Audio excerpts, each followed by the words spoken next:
नमस्कार दोस्तों, स्वागत है आपका स्टडी फॉर सिविल सर्विसेज में। वीडियो को पूरा देखिए। कोई भी आपका फीडबैक है, कोई सजेशन है, तुरंत वीडियो में कमेंट करके जरूर बताइए। अच्छा लगे तो वीडियो लाइक जरूर कर लीजिए और ऐसे वीडियो लगातार फ्री में पाने के लिए चैनल को तुरंत सब्सक्राइब कर लीजिए और बेल आइकन को जरूर टैप कर लीजिए ताकि आगे भी सारे वीडियो आपको मिलते रहे। यूट्यूब में फॉलो करते हैं तो प्लीज ये वाला फ्री टेलीग्राम चैनल जरूर ज्वाइन कर लीजिएगा। सारे नोटिफिकेशन, सारे अपडेट यहीं पे आते हैं, ध्यान रखिएगा। स्टडी फॉर सिविल सर्विसेज का कोई भी पेड ग्रुप अगर आपको ज्वाइन करना है तो सिर्फ 856480530969606089786445 यही नंबर है हमारे, सिर्फ जहां पे कॉल या व्हाट्सएप कर सकते हैं। इंस्टाग्राम पे हमारा पेज जरूर फॉलो कर लीजिएगा, स्टडी फॉर सिविल .सर्विसेज है। ट्विटर पे हमको जरूर फॉलो कर लीजिएगा, @स्टडी फॉर सिविल्स है। Hello everyone, welcome you all to study for civil services. आज की हमारी डेट है 21 अप्रैल। 21 अप्रैल के हमारे इंपॉर्टेंट आर्टिकल्स को हम लोग देख लेते हैं कि क्या क्या इंपॉर्टेंट आर्टिकल्स हैं हमारे पास। सबसे पहला आर्टिकल है स्पेशल प्रोविजन फॉर स्टेट्स, राज्यों के जैसे कुछ विशेष प्रावधान जो हमारे पास दिए गए हैं। अगला है समाज, नागरिक समाज संगठन। फिर है भारत और म्यांमार के संबंधों के ऊपर। फिर है मनरेगा मजदूरी के लिए आधार आधारित भुगतान किया जाएगा जो। फिर है राष्ट्रीय custom mission, quantum mission, fund आधारित उधार दर की सीमांत लागत। सबसे पहला आर्टिकल है हमारा। अभी यहाँ पर जैसे कि आप जानते हैं कि नागालैंड स्टेट को अलग से एक स्पेशल स्टेट का दर्जा दिया गया है। नागालैंड यहाँ पर जो है उसमें महिलाओं के की चुनाव की सीटों के आरक्षण को लेकर के सर्वोच्च न्यायालय और समुदाय आधारित संगठनों के बीच में काफी ज्यादा जो है मतभेद हो रहा है। 28 मार्च को 2001 में नागालैंड की नगर पालिका के जो अधिनियम है उसको निरस्त कर दिया गया। इसके कारण वहां पर जो नागालैंड के 39 शहरी स्थानीय निकाय हैं वहां पर महिलाओं के लिए जो आरक्षित 33% की सीटें हैं उनके साथ चुनाव कराने के लिए राज्य चुनाव आयोग की 9 मार्च की अधिसूचना को रद्द कर दिया गया है। तो नागालैंड एक ऐसा स्टेट है जिसको आर्टिकल 371 ए के तहत दर्जा भी दिया गया है। और यहाँ पर ये बोला गया था कि भाई 74th अमेंडमेंट एक्ट जो आया था 1992, उसके तहत वहां पे महिलाओं के लिए आरक्षित सीटों जैसा कोई प्रबंधन नहीं है। अधिकांश जितनी भी वहां पर पारंपरिक आदिवासी और शहरी संगठन है महिलाओं के लिए 33% आरक्षण का विरोध करते हैं, क्योंकि उनका ये तर्क है कि इस प्रकार की आरक्षण व्यवस्था से संविधान के अनुच्छेद 371 ए द्वारा नागालैंड को दिए गए विशेष प्रावधानों का उल्लंघन होगा।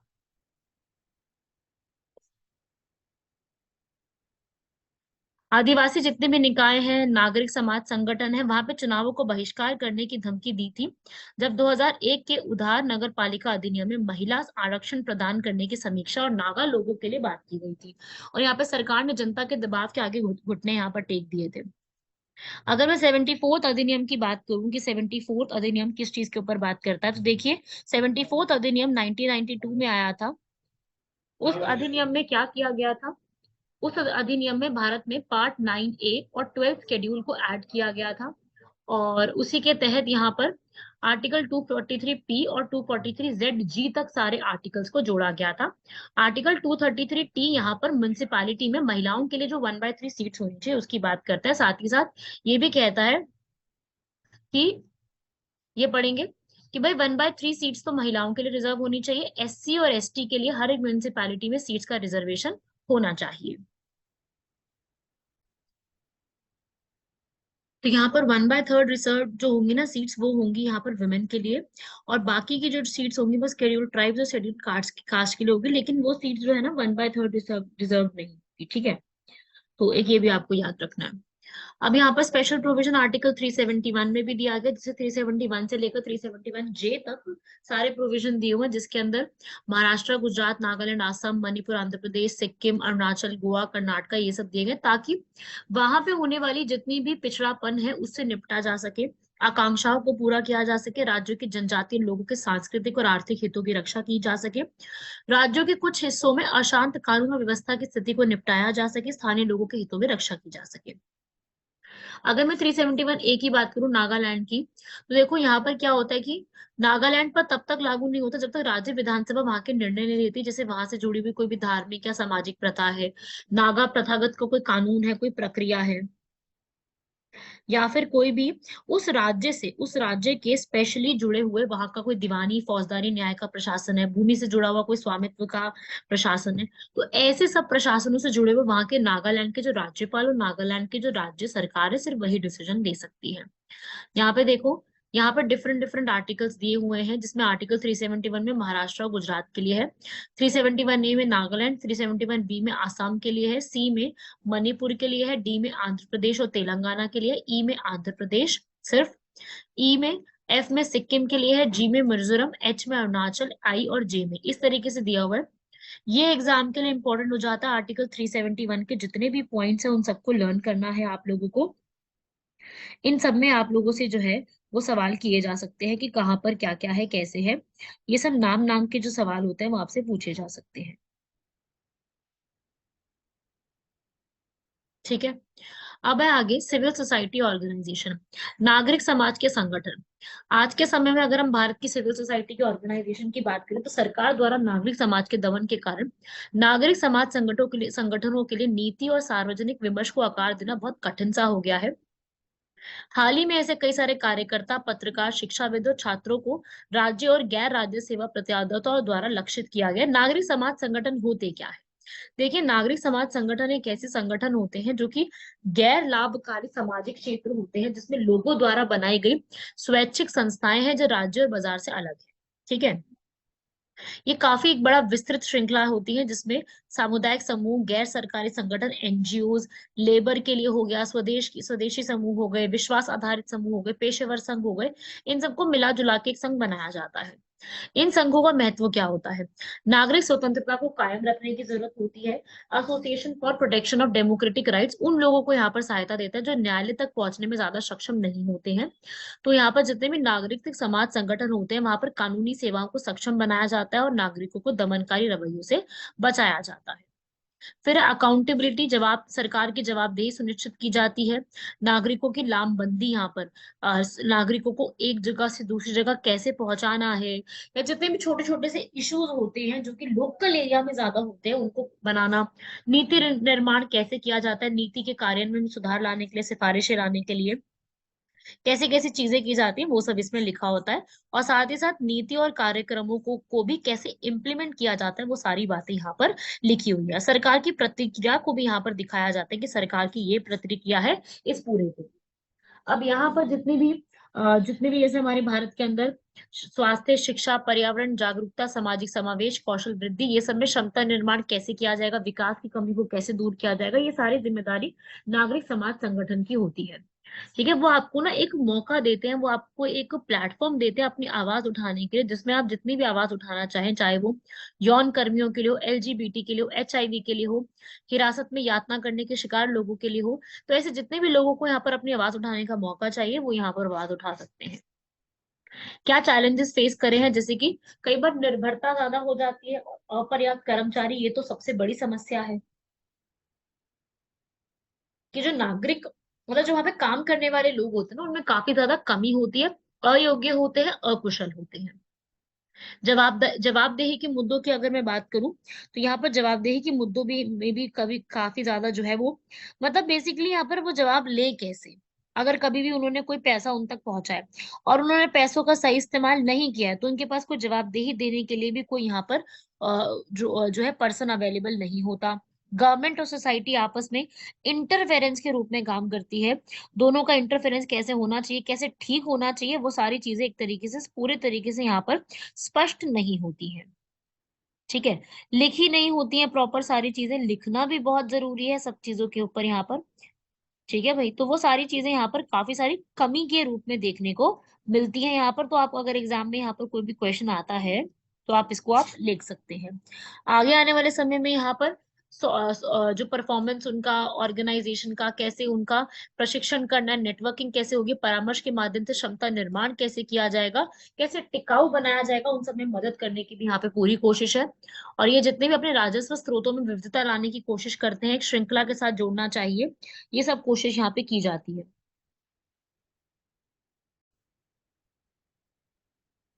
तो ये वाला जो है ना, हमारे ज्यादातर जो मेंस का पेपर होता है ना, उसके लिए क्वेश्चन इंपॉर्टेंट बन सकता है।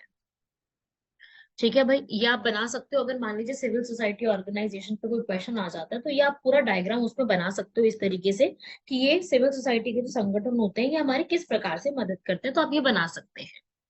अगला है इंडिया और म्यांमार के रिलेशन। हमारी डेमोक्रेसी को बनाए रखने के लिए एक ही सॉल्यूशन है कि हम म्यांमार की म्यांमार की जो डेमोक्रेसी है उसको सुनिश्चित करने के लिए म्यांमार के जो जनता यहाँ पर मतलब जो अटैक कर रहे हैं वहां पर, वो यहाँ पर 100 से ज्यादा लोगों को मार चुके हैं, जिसमें वुमेन चिल्ड्रन है।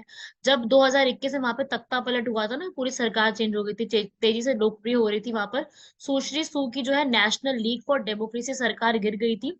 उसके बाद म्यांमार में सैनिक सरकार और राष्ट्रीय एकता सरकार के बीच एक गृह युद्ध भी शुरू हो गया था। नेशनल यूनिटी गवर्नमेंट और सशस्त्र शाखा पीपल्स डिफेंस फोर्स ने सेना को बाहर जाने के लिए जातीय नागरिक सेना से हाथ भी मिला लिया था। तो वहां पर जो है पूरी तरीके से आप कह लीजिए, जो वहां पर रशिया का सपोर्ट मिला, चाइना का सपोर्ट मिला, और इंडिया वहां पे शांत था। तो वहां पे रीजनल प्रेशर तो नहीं है उनके पास आया, लेकिन जो आसियान है उन्होंने भी वहां पर, आसियान सबको पता है ना, दक्षिण पूर्व एशियाई देशों का संगठन, association of south east Asian nation, उन्होंने 5 पॉइंट का यहाँ पर शांति सूत्र योजना यहाँ पर दी, जिसमें शत्रुता को समाप्त करने, समावेशी संवाद को शुरू करने का आग्रह किया गया था। लेकिन सेना ने विपक्ष से बात करने से इनकार कर दिया, तो सत्ता साझा करने को तैयार होने से मना भी कर दिया था। इसके बाद यहाँ पर अगर मान लीजिए जैसे वहां पर तख्ता पलट होता है, ये चीजें वहां पे बहुत ज्यादा सिविल वॉर का रूप ले लेती है, तो इसमें भारत को क्या नुकसान होगा? तो देखिए, भारत के ऊपर ये इम्पैक्ट पड़ेगा। पहला कि सबसे पहली चीज तो ये है कि भाई सीमा सुरक्षा के ऊपर काफी सारी चीजें, क्योंकि बिल्कुल हमारे जो मिजोरम और त्रिपुरा है पास में बॉर्डर लगाते हैं, आसाम भी है। तो अगर कभी भी ऐसी चीज होती है तो हमारे भारत की जो कम्युनिटीज वहां से जुड़ी हुई हैं, उनको नुकसान जो है वो देखने को मिल सकता है।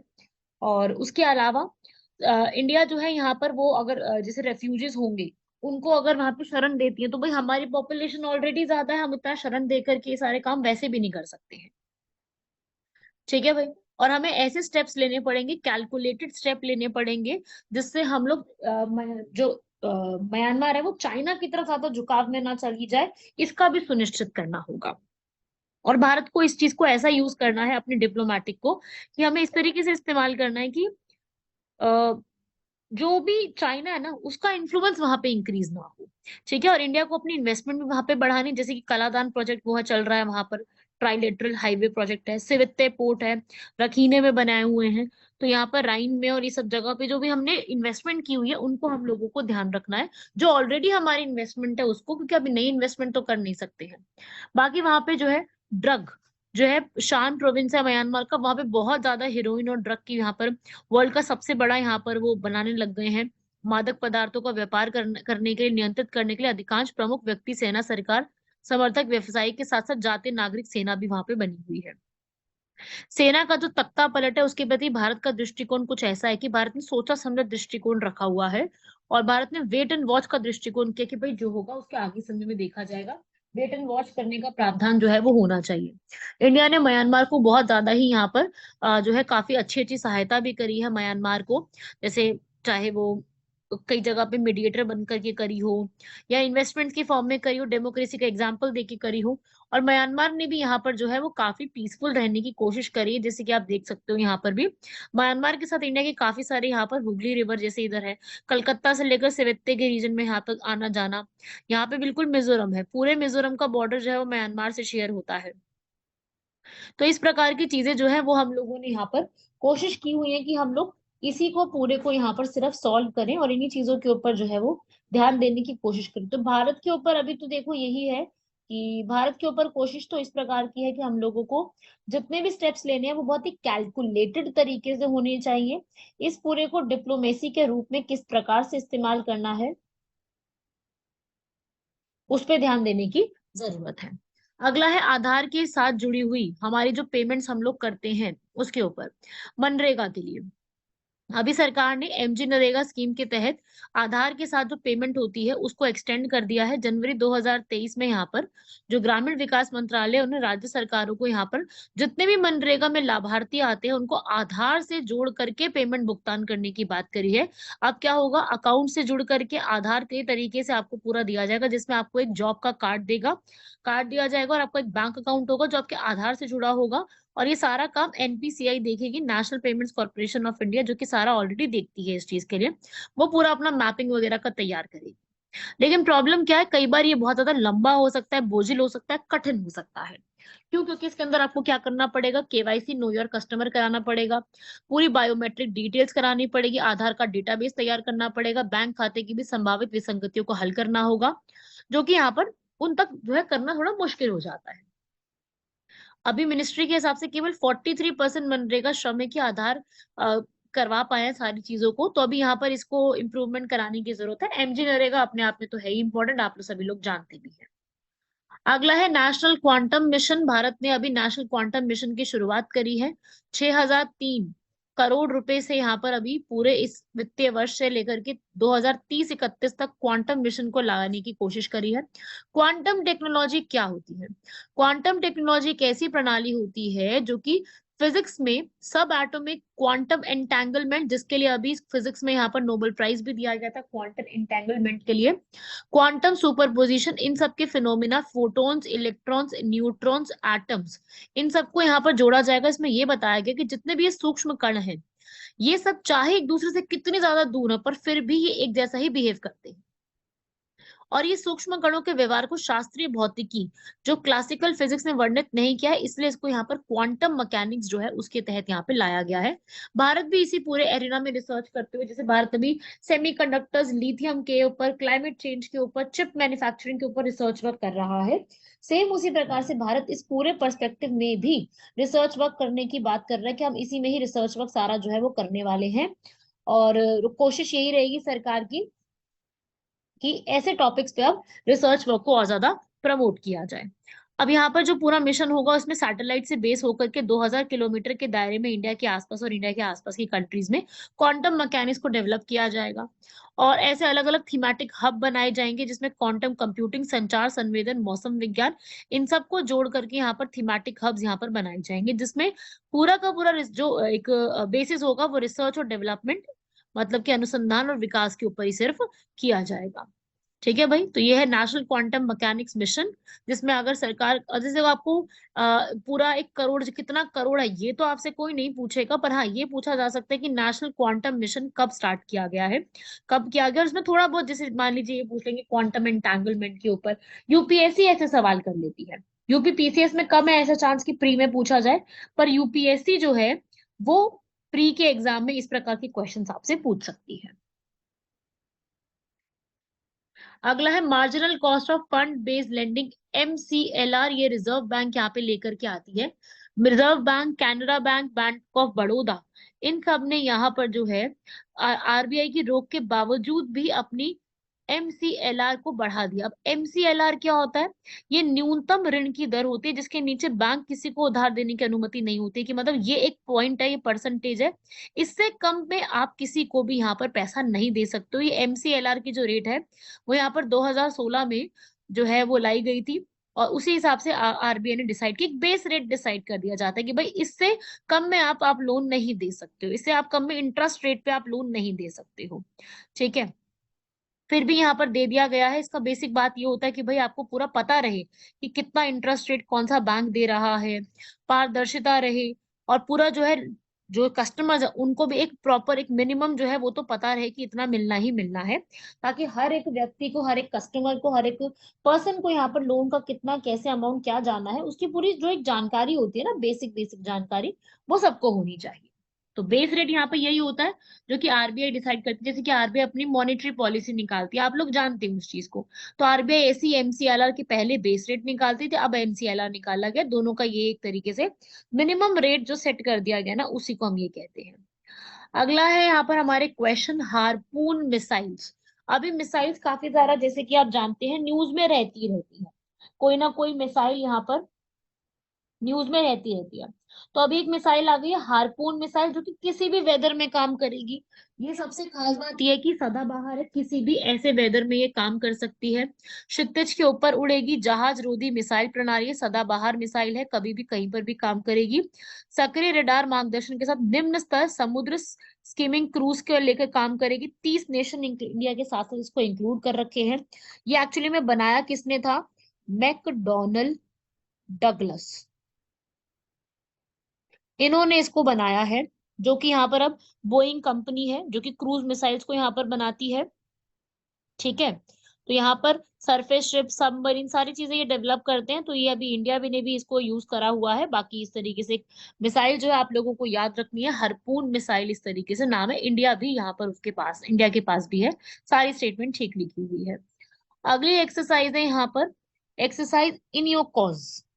अब एक्सरसाइज इन योर कॉज जो को देखो, आपको मैंने कोप इंडिया एक्सरसाइज है, ऐसी एक्सरसाइजेस मैं आपको बताती रहती हूँ। इस तरीके से ही आपको एक और एक्सरसाइज याद रखनी है जो कि इंडिया भी पार्टिसिपेट कर रहा है, एक्सरसाइज इन योर कॉज 2023 में। और ये एक्सरसाइज जो है वो आंध्रा वेड़ा में की जाएगी, ग्रीस के अंदर, ठीक है। आंध्रा वेड़ा बेस्ड ग्रीस के अंदर 24 अप्रैल से 4 मई तक चलेगी। दोनों स्टेटमेंट ठीक लिखी हुई है। इंडिया की एयरफोर्स वहां पर पार्टिसिपेट कर रही है, 24 तारीख से शुरू होगी। हमारे भारत के 4 सुखोई के जो एयरक्राफ्ट हैं वो पार्टिसिपेट कर रहे हैं, और C-17 एयरक्राफ्ट जो है वो पार्टिसिपेट कर रही हैं। मल्टीनेशनल है, बहुत सारी कंट्रीज यहाँ पे आएंगी, अकेली इंडिया नहीं है। हाँ, ये कंफर्म हुआ है कि इंडिया भी पार्टिसिपेट वहां पे करने वाला है। इंडियन एयरफोर्स की एक्सरसाइज है। अभी ऑलरेडी अगर मैं बात करूं, इस टाइम पीरियड में हमारी यूएसए के साथ कोप इंडिया के नाम से एक्सरसाइज ऑलरेडी रनिंग है, जो कि चल रही है, जिसमें 4 राफेल भी गए हुए हैं। और एक ये है, और एक दूसरी एक्सरसाइज ओरियन भी चल रही है, जो कि फ्रांस के साथ चल रही है, फ्रांस होस्ट कर रहा है। ये भी ऐसी एक्सरसाइजेस जो चल रही है ऑलरेडी। अब तीसरी आ गई है इनियो कॉस एक्सरसाइज। तो ये 3 तरीके की एक्सरसाइज आप लोगों को याद रखनी है। ये तीनों एक्सरसाइज रिसेंटली न्यूज में चल रही है, इंडिया पार्टिसिपेट कर रहा है, ताकि सारी कंट्रीज के बीच में यहाँ पर एक बेटर बनाया जा सके। तो होस्ट कर रहा है इसको, आप याद रखिएगा, ग्रीस। इस टाइप का क्वेश्चन एग्जाम में बन सकता है, कौन पार्टिसिपेट कर रहा है, कौन होस्ट कर रहा है, कौन सी एक्सरसाइज है, कहाँ पे है। ऐसे क्वेश्चन आते ही आते हैं। तो ये सारी एक्सरसाइजेस की लिस्ट बनाते रहिएगा, अपकमिंग एग्जाम के लिए सारी चीजें हमारे लिए इंपॉर्टेंट हो जाएंगी। ठीक है भाई, यहाँ तक कंप्लीट कीजिएगा। मिलते हैं आप लोगों से नेक्स्ट क्लास में, तब तक के लिए धन्यवाद, शुक्रिया, जय हिंद।